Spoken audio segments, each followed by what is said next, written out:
Alors, je m'appelle Laurence van der Weijdt, je suis suisse, jeune photographe dans le sens que ça fait 1 an que je m'y suis mise et voilà, et je passe mon temps à cette passion avec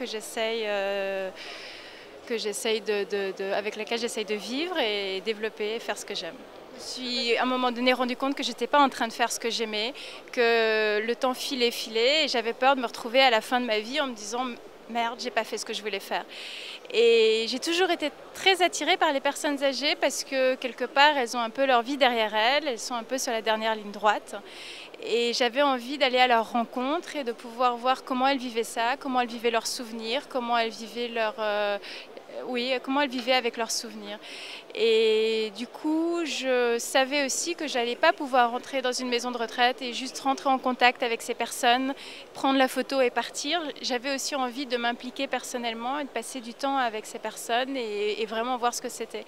Donc j'ai eu de la chance de tomber sur une maison de retraite qui m'a ouvert vraiment les bras et qui m'a accueillie. Et pendant 2 mois, en tant que bénévole, j'ai intégré l'équipe d'animation et voilà. Et donc j'ai passé du temps là-bas. Tous les jours, enfin comme un horaire vraiment régulier de 9h à 18h, j'étais là et j'ai appris à les connaître c'était vraiment humainement très, très intéressant. Et voilà, donc au fur et à mesure que j'ai gagné un peu leur confiance, qu'on a fait connaissance, je leur ai proposé de la musique parce que la musique là-bas, la technologie avance tellement vite, donc la musique devient finalement souvent inaccessible pour les personnes âgées qui ne suivent pas l'évolution technologique. Et je leur ai demandé qu'est-ce qu'ils avaient envie d'écouter comme musique, s'il y avait un morceau qu'ils avaient envie de réécouter. Et c'est comme ça qu'on est arrivé à cette série où elles m'ont donné un morceau que je leur ai apporté sur un iPad le morceau. Et souvent il y a des souvenirs qui remontaient avec la musique, enfin, la force de la musique, la force émotionnelle de la musique fait qu'il y a des souvenirs qui remontent où on voit, et c'est ça que j'ai voulu photographier au fait. J'aime pas les photos posées, j'avais envie d'avoir quelque chose d'émotionnel, de vrai, et j'ai essayé de faire ça en tout cas, de chercher ça.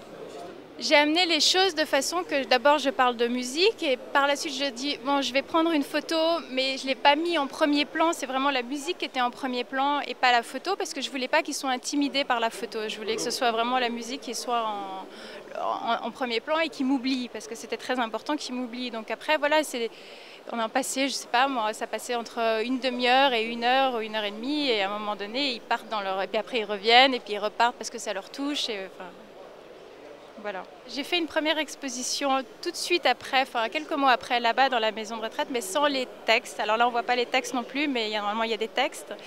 Et je vais venir leur remontrer le résultat avec les textes aussi pour qu'ils voient. Mais comme en fait, j'avais pas mis les textes pour une raison simple, c'est que je voulais aussi protéger leur anonymat. Et comme dans la maison de retraite, tout le monde se connaît, je voulais pas que pour l'exposition, il y ait les textes qui parfois font appel justement à des souvenirs personnels et qu'ils n'ont pas forcément envie de partager avec les gens. C'est pour ça que je protège aussi leur anonymat dans le cadre de l'exposition.